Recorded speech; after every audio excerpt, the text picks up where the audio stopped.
Welcome to my channel. आज से हम एक नई सीरीज स्टार्ट करने जा रहे हैं हिंदी की रिमझिम 5वीं कक्षा के लिए हिंदी की पाठ्य पुस्तक। ये पाठ्य पुस्तक हिमाचल प्रदेश स्कूल शिक्षा बोर्ड धर्मशाला की है। रिमझिम आज हम इसका पहला पाठ करेंगे। इसका पहला पाठ है राख की रस्सी। राख की रस्सी। राख क्या होता है बेटा? राख होता है जब हम किसी चीज को जलाते हैं तो अंत में उसकी जो कुछ रह जाता है, कुछ शेष उसका रह जाता है, उसे हम राख कहते हैं। लोनपो गार तिब्बत के 32वें मीन्स 32nd 32वें राजा सोनगवसेन गाम्पो के मंत्री थे। लोनपुगार किसके मंत्री थे? तिब्बत के जो 32वें राजा थे। कौन राजा थे? सोनगवसेन गाम्पो उसके मंत्री थे। वे अपनी चालाकी और हाजिर जवाबी के लिए दूर दूर तक मशहूर थे। लोनपुगार बहुत ही चालाक थे और वे अपनी हाजिर जवाबी के लिए दूर दूर तक मशहूर थे। वो बहुत ही हाजिर जवाब थे। कोई उनके सामने टिकता ना था।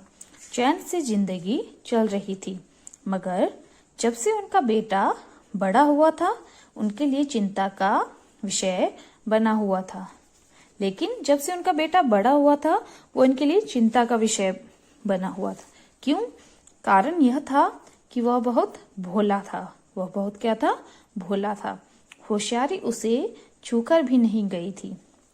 वो बिल्कुल भी होशियार नहीं था। लोनपोगार ने सोचा मेरा बेटा बहुत सीधा साधा है। लोनपोगार ने क्या सोचा? मेरा बेटा बहुत ही सीधा साधा है। मेरे बाद इसका काम कैसे चलेगा? काम कैसे चलेगा मतलब अपने आप को वो कैसे चलाएगा, अपनी आजीविका कैसे चलाएगा, अपना पालन पोषण कैसे करेगा। एक दिन लोनपोगार ने अपने बेटे को 100 भेड़ें देते हुए कहा, तुम इन्हें लेकर शहर जाओ, मगर इन्हें मारना या बेचना नहीं। एक दिन लोनपुगार ने क्या कहा कि तुम 100 भेड़ों को लेकर शहर जाओ, मगर आप इन्हें मारना या बेचना नहीं। इन्हें वापस लाना 100 जौ के बोरों के साथ, वरना मैं तुम्हें घर में नहीं घुसने दूंगा। इसके बाद उन्होंने बेटे को शहर की तरफ रवाना किया। उन्होंने अपने बेटे को 100 भेड़ें दी और उनके साथ उन्हें शहर रवाना कर दिया और कहा कि आप ये 100 भेड़ें लेकर जाओ और आपने इसके साथ 100 जौ के बोरे भी लाने हैं। अगर आपने ऐसा नहीं किया तो मैं आपको घर में घुसने नहीं दूंगा। इसके बाद उन्होंने अपने बेटे को शहर की तरफ रवाना किया। लोनपोगार का बेटा शहर पहुंच गया, मगर इतने बोरे जौ खरीदने के लिए उसके पास रुपए ही कहाँ थे। उसके पास तो पैसे नहीं थे, है ना। वह इस समस्या पर सोचने विचारने के लिए सड़क किनारे बैठ गया। कहाँ बैठ गया? सड़क किनारे, सड़क के किनारे। मगर कोई हल उसकी समझ में ही नहीं आ रहा था। वह बहुत दुखी था। तभी एक लड़की उसके सामने आ खड़ी हुई। क्या बात है, तुम इतने दुखी क्यों हो? उसने लड़के से पूछा। लोनपोगार के बेटे ने अपना हाल कह सुनाया। इसमें इतना दुखी होने की कोई बात नहीं। लड़की ने क्या बोला? इसमें इतना दुखी होने की कोई बात नहीं, मैं इसका हल निकाल देती हूँ। इतना कहकर लड़की ने भेड़ों के बालों को उतारा और उन्हें बाजार में बेच दिया। अब लड़की ने क्या किया? उसने भेड़ के बाल उतारे और उन्हें बाजार में बेच दिया। जो रुपए मिले उनसे 100 जौ के 100 बोरे खरीदकर उसे घर वापस भेज दिया। अब लड़की ने क्या किया? लड़की ने तो कहा था कि तुम इसकी चिंता मत करो, मैं अभी इसका हल निकाल देती हूँ। उसका हल लड़की ने कैसे निकाला? लड़की ने भेड़ के क्या उतारे? बाल, और उन्हें बाजार में बेच दिया। उन्हें जो रुपए मिले वो उसने किसे दिए?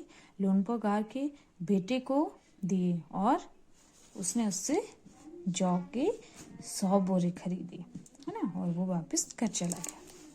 लोनपो गार के बेटे को लगा कि उसके पिता बहुत खुश होंगे, मगर उसकी आप बीती पर उन्होंने ध्यान नहीं दिया। वे उठकर कमरे से बाहर चले गए। दूसरे दिन उन्होंने अपने बेटे को बुलाकर कहा, पिछली बार भेड़ों के बाल उतारकर बेचना मुझे जरा भी पसंद नहीं आया। अब तुम दोबारा उन्हीं भेड़ों को लेकर जाओ, उनके साथ जौ के 100 बोरे लेकर ही लौटना। अब लोनपो गार ने क्या किया, उन्होंने अपने बेटे को वापस भेज दिया, है ना। वो कहा कि पिछली बार आपने भेड़ों के बाल उतारकर उन्हें बेचा था, वो मुझे जरा भी पसंद नहीं आया। अब तुम दोबारा उन्हीं भेड़ों को लेकर जाओ और फिर से उसके साथ जौ के 100 बोरे लेकर ही लौटना। एक बार फिर निराश लोनपो गार का बेटा शहर में उसी जगह जा बैठा। न जाने क्यों उसे यकीन था कि वह लड़की उसकी मदद के लिए जरूर आएगी, और हुआ भी कुछ ऐसा ही। वह लड़की आई। लोनपो गार का बेटा शहर में वहीं बैठा जहां वो पहले बैठा था। उसे पक्का यकीन था कि वो लड़की उसकी मदद करने के लिए जरूर आएगी, और वो लड़की आई भी। उसने अपनी मुश्किल कह सुनाई। अब तो बिना जौ के 100 बोरों की मेरे पिता मुझे घर में नहीं घुसने देंगे। अब क्या कहता है लड़का कि मेरे पिता मुझे बिना जौ के 100 बोरों के मुझे घर में घुसने ही नहीं देंगे। लड़की सोचकर बोली, एक तरीका है। लड़की ने क्या कहा, मेरे पास एक आइडिया है, एक तरीका है। उसने भेड़ों के सींग काट लिए। पहले उसने भेड़ों के क्या काटे थे, बाल काटे थे। अब उसने भेड़ों के सींग काट लिए। उन्हें बेचकर जो रुपए मिले उनसे 100 बोरे जौ खरीदे। बोरे लोनपो गार के बेटे को सौंपकर लड़की ने उसे घर भेज दिया। अब उसने भेड़ों के सींग काट लिए। उन्हें बेचकर उसे जो पैसे मिले उससे उसने 100 बोरे जौ के खरीद लिए, और लोनपो गार के बेटे को बोरे सौंपकर लड़की ने उसे घर भेज दिया। भेड़े और जौ के बोरे पिता के हवाले करते हुए लोनपो गार का बेटा खुश था। उसने विजयी भाव से, विजयी क्या होता है, जीतना, उसने विजयी भाव से सारी कहानी कह सुनाई। सुनकर लोनपो गार बोले, उस लड़की से कहो कि हमें 9 हाथ लंबी राख की रस्सी बनाकर दे। अब क्या हुआ, उसका लोनपो गार का बेटा भेड़े और जौ के 100 बोरों के साथ घर पहुंचा, और उसने अपने पिता को सारी कहानी बता दी कि मेरे साथ क्या हुआ। उसके बाद लोनपो गार बोले, उस लड़की से कहो कि हमें अब 9 हाथ लंबी राख की रस्सी बनाकर दे। उनके बेटे ने लड़की के पास जाकर पिता का संदेश दोहरा दिया। लड़की ने एक शर्त रखी। शर्त क्या होता है, अपनी बात मनवाने के लिए एक करार होता है कि मैं आपकी बात तभी मानूंगी जब आप मेरी शर्त मानोगी। ये लड़की ने प्रस्ताव रखा। मैं रस्सी बना तो दूंगी, मगर तुम्हारे पिता को वो गले में पहननी होगी। ये उस लड़की ने शर्त रखी। लोनपो गार ने सोचा, ऐसी रस्सी बनाना ही असंभव है, इसलिए लड़की की शर्त मंजूर कर ली। मंजूर क्या होता है, मानना। उसने लड़की की शर्त को मान लिया। लोनपो गार ने सोचा, ऐसी रस्सी तो बनाना असंभव है, इसलिए उन्होंने लड़की की शर्त मान ली। अगले दिन लड़की ने 9 हाथ लंबी रस्सी ली। लड़की ने क्या किया, 9 हाथ लंबी रस्सी ली। उसे पत्थर के सिल पर रखा। उसने पत्थर के सिल पे उसे रख दिया और जला दिया। रस्सी जल गई, मगर रस्सी के आकार की राख बच गई। इसे वह सिल समेत लोनपो गार के पास ले गई और उसे पहनने के लिए कहा। अब लड़की ने क्या किया, लड़की ने 9 हाथ लंबी रस्सी ली, उसे पत्थर के सिल पर रखा और उसे आग जला दी, उसे जला दिया। रस्सी तो जल गई, मगर उसके आकार की राख बच गई।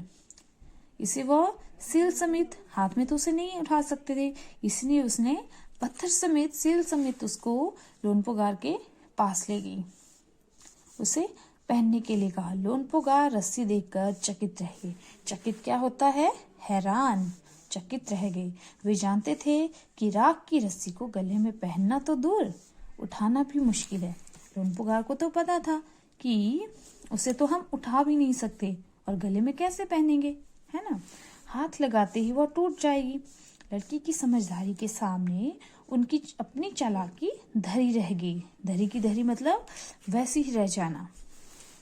बिना वक्त गंवाए लोनपुगार ने अपने बेटे की शादी का प्रस्ताव लड़की के सामने रख दिया।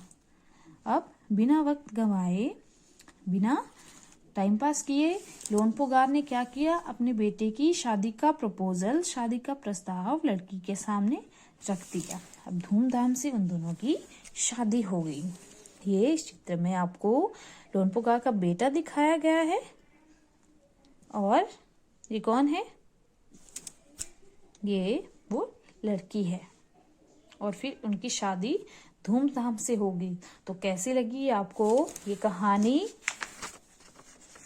बहुत इंटरेस्टिंग थी ना। हाँ, तो ये था हमारा राख की रस्सी। ये हमारा चैप्टर की एक्सप्लेनेशन थी। इसके क्वेश्चन आंसर हम नेक्स्ट पार्ट में करेंगे। Okay, thank you for watching.